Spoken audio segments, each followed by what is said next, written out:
Good morning, good morning. It's Crazy Art Lady again. Hey, it's good to see you guys, and I'm hoping you're having a great day. I like to sing usually when we have students come in the classroom, but I don't know about YouTube, so I'll just give you a couple of samplings as we go along. Oh, what a beautiful morning. Oh, what a beautiful morning. Oh, what a beautiful day. I've got a beautiful feeling. Everything's going my way. Okay, enough about that. Actually, someday I'll tell you the funny story about that song, actually. Today we're going to do the cylinder. Everybody can draw a cylinder. Everyone can draw a cylinder. Everyone can draw trees. Everyone can draw mugs. Everyone can draw a lot of stuff out there. Remember my old friend Paul Cezanne? I wish he were an old friend of mine. But Paul Cezanne said treat everything in nature as a cone, a cylinder, a sphere. So you have now drawn cones, you've drawn spheres, and now we're on to the cylinder, which means you should be well on your way to being able to draw everything that you see out there. When we think of tree trunks, I think cylinders, okay? So there are lots of shapes in nature that we're going to find. Now, at some point, I'm going to ask you to go out on a hunt in nature and take a little piece of paper with you and look around and put 3 columns on your paper and say cone, cylinder, sphere, and just go around looking at things that you would start the shape with. Either the sphere, you'd look at the shading the same way, you'd look at the cones, you'd look at cylinders, and try to find those things out in nature. You're going to be surprised by what you find. No, just don't go to your iPhone and look up the images that somebody else found. Actually try to find them yourself, so you'll be surprised. Anyway, we're going to be doing this cylinder. Now, when I look at a cylinder, like I'll just go ahead and show you this cylinder here. This is a cylinder, right? You know that? Okay, and I look at the bottom of that cylinder, and I can tell that there's a circle on that bottom. This is kind of, really rough, okay? So there's another cylinder here. I know it's like kind of, I don't know if you think this is gross or not, but it's not. I don't think it is. But the bottom of this paper towel holder, this paper towel, or tissue, toilet paper holder. This is actually a cylinder also, but the bottom of it is a complete circle. Now, the problem is that when we look at it in real life, like, if you're looking at it above eye level or below eye level, you don't see a perfect circle. What the eye sees is an ellipse again. And so we're going to be drawing the ellipse at the bottom and then the top of this cylinder, and to get this realistic view. Now, this one is going to be our geometric one. We're going to be using our tools. So we're going to start, I'm going to be using a 4B pencil today. Okay, I'm going to be using this ruler. This is a straight edge ruler. I'm also going to be using a blending stump, okay, or a tortillon. And I have my eraser. I like to use my electric eraser, but you can use anything you like, okay? And like I said, sometimes it's just as contingent on what I have on hand. So anyway, so I'm going to start with a clean sheet of paper. First thing I want to put on my paper is I want to put my first and last name, okay? And my first name is not first, but I'm going to go ahead and write that here, okay? And then if you're in a class, you want to put period number. And then the date today is, what is the date today? I think it's the 29th today, okay? 17. And my kids go back to school tomorrow. Oh, yeah. They're going to have so much fun, and that's really all I care about, except for the fact that I'm retired now, and I'm going to have the house to myself. Okay, sorry, there was an ulterior motive. Now, what I'm going to do on this one is I'm going to put this straight edge flush to the side of the paper here, okay, so that I know that it's going to be straight and I don't have to measure and remeasure and remeasure and blah, blah, blah. So what I'm going to do is very lightly, I'm going to put my horizon line across the page, okay? So I've got this is the horizon line, and if you guys remember from previous lessons, the horizon line is eye level. So this is where I'm looking. This is straight where my eye is, okay? Now, above the horizon level, there will be an ellipse, and below the horizon level, there will be an ellipse, okay? But in order to get there, we have to be able to draw the bottom first. So what I'm going to do is I'm going to go ahead and give myself a vanishing point, okay? And then what I'm going to do is I'm going to draw a triangle, okay? Just like we were drawing the cone before, I'm going to draw a small triangle here and here, and then straight across here, I'll go flush with the side of my paper again, like this, okay? Like that. And that is going to form the bottom of my cone. So the next thing that we're going to do is we're going to come up with a parallel line to that bottom of that triangle, okay? And just like we did with the cone, we're going to go ahead and create the ellipse on the bottom. So what I'm going to do is I'm going to go crisscross applesauce. No, I'm not going to make you sit down, okay? As we're going to go here, and then I'm going to go corner to corner here, like so, okay, like that.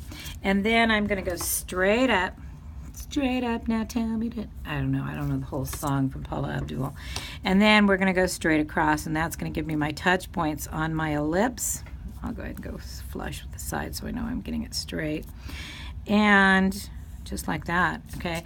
So now I know that I want my ellipse to touch here and here and here and here and no place else, okay? Actually, let me fix that there, okay? Now I'm going to move my paper as I draw around, and I'm going to go ahead and start here. You're going to find as you get better at this, you're going to go, well, why did she draw that in there? Yeah, it's not that necessary, but you know, I'm going to go ahead and do it anyway. So here we go. Okay, then I'm going to move this around, and I want to get a nice rounded shape. Again, remember, if it starts looking like a pinched off lemon, change it up, okay? And then what I'm going to do is I'm going to go ahead and erase this. Wow. Love that sound. Just reminds me of my childhood with somebody outside doing yard work, so it was rarely me. I grew up in the era when the girls did the inside work. So, okay, so here we go. So now you have basically the cone, and so we want to have this part here. Now, what I want to do is I want to draw the sides of the cylinder up above the horizon line. I don't want it straight on the horizon line because then it's going to be flat, and I'm not going to see any illusion of a three-dimensional figure. So what I'm going to do is I'm going to go to make sure you're at this touch point, and then what I want you to do is I want you to draw up above the horizon line, and then up. I gotta see if I can see that. Okay, up above the horizon line here. Okay, let's go up here, and then we're gonna square it off again. Okay, and you'll see that cone is gonna disappear in a moment, but don't worry about it. You can follow me. Follow me where I go, what I do. Boy, I gotta warm up my voice. And who I know. It's John Denver. Okay, so here we go. Just like this, okay? I've always wondered if my ability to relate almost everything said to a song title or a song is not a form of autism or something, you know, because honestly, people can say things and I'll burst into song. It's crazy. Okay, so here we go. And, oh, I'm doing the same thing at the top, okay? Now, my touch points at the top are, I want to find those places too. Okay, so let's go ahead and go straight up through. And, oh, I messed that one up, didn't I? Okay, so let's go straight up through. Let me just go ahead and erase that. Okay, let's go straight up through. My bad. And straight across. And get your touch points again, but you know what? I'm going to show you a shortcut here. I'm not sure you're ready for it, but I'm going to go ahead and give it to you anyway. Here's a touch point here. Here's a touch point here. Here's a touch point here. I'm not even going to worry about these because these are going to get erased. When I'm looking up at something, you can see that that ellipse, and it's an opaque item. That means I can't see through it. When I'm looking up at it, I'm not going to be able to see all these other things. So let's go ahead and eliminate that step. And now what I want to do is I want to draw my ellipse here and here. And take some time on this. Like you'll notice that if I go too fast, I'm not going to be happy with what I have. So why not just take the time to go ahead and make sure it's as correct as you possibly know how. So now here, what I'm going to do is I'm going to go like this. And I'll erase in there, and then I'm going to erase these edges. Just like that. Whoops. Sorry about that. This is the problem with those electric erasers, is like sometimes the control is not always there. Okay, so now let's go ahead and erase in here.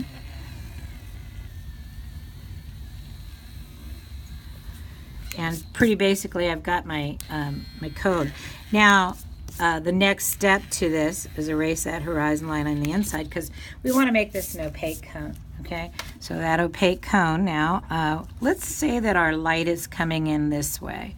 So if the light's coming in this way, I want to stipple in here and here. The light's going to hit it and it's going to bounce back in the shape of the item, okay? And so now what I want to do is I'm going to start giving it some shading, and my shading is going to be rounded here coming up at the top.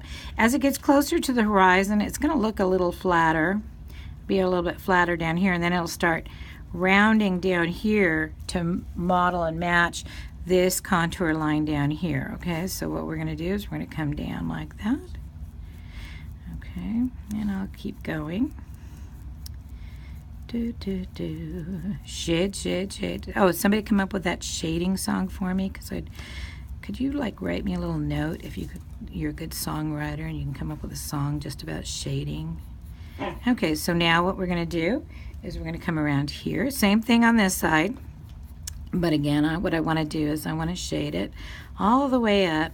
As I get closer to the horizon line, what will happen is it'll those contour shading will kind of flatten out a little bit more because we're more at eye level, and so your eye is going to see more straight.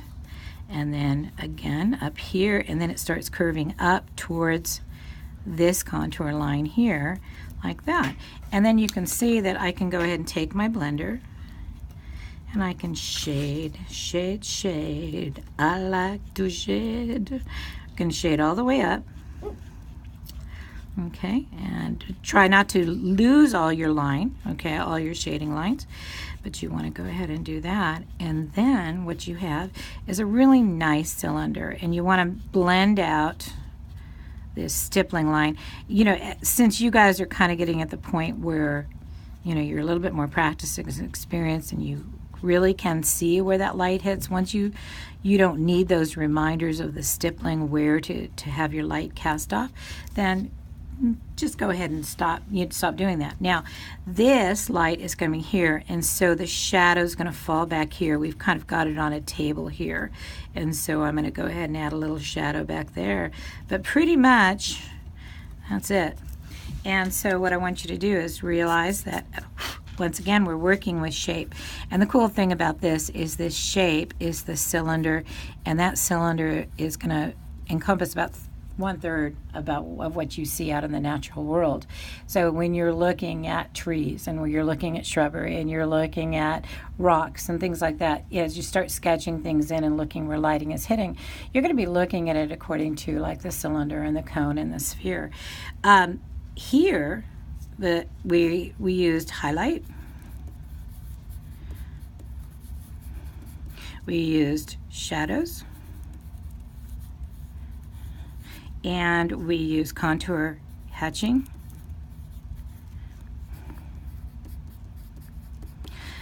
We talked again about the horizon line being eye level. And I hope you had a good time today, because I do, and I just think you guys have come along beautifully. So the next time we meet, we're going to be doing the mug, which is something that you probably all have around your house. But I hope you enjoyed this, okay? Don't forget to subscribe, and let me hear from you, okay? Bye-bye.